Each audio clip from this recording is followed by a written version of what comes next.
السلام عليكم ورحمة الله وبركاته. maanta waxaan rabaa inaan idinla wadaago saddex shay qofka hadduu sameeyo isla markaana uu yahay qof heray macaankii iimaanka iyo rumaynta ilaahay subxaanahu wa tacaala.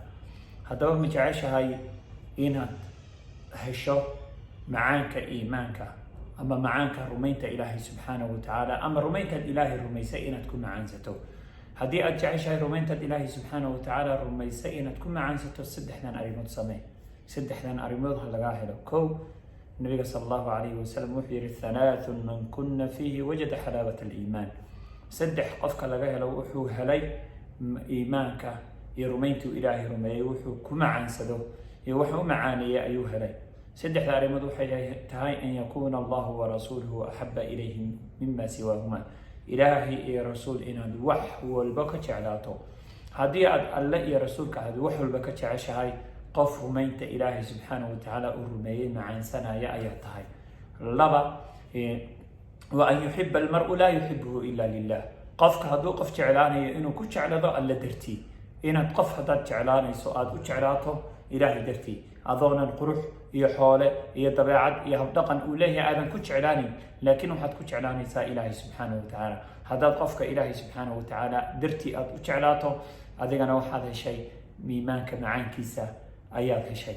haddaba arrinta saddexaad waxa weeye oo markaa sababi karta inuu qofka iimaanka rumayntu ilaahay rumeeye ku macaansado, wa an yakraha an yacuuda bilkufri bacda ida anqadahu allahu min.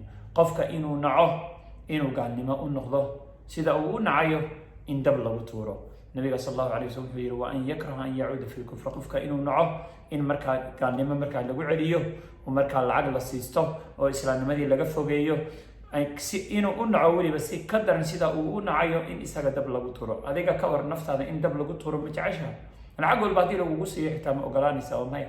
nabiga sal allahu alay wasalam wuxuu tilmaamay adigana inaadan ogolaanin inaad islaamnimada ka baxdo oo aada gaal noqoto.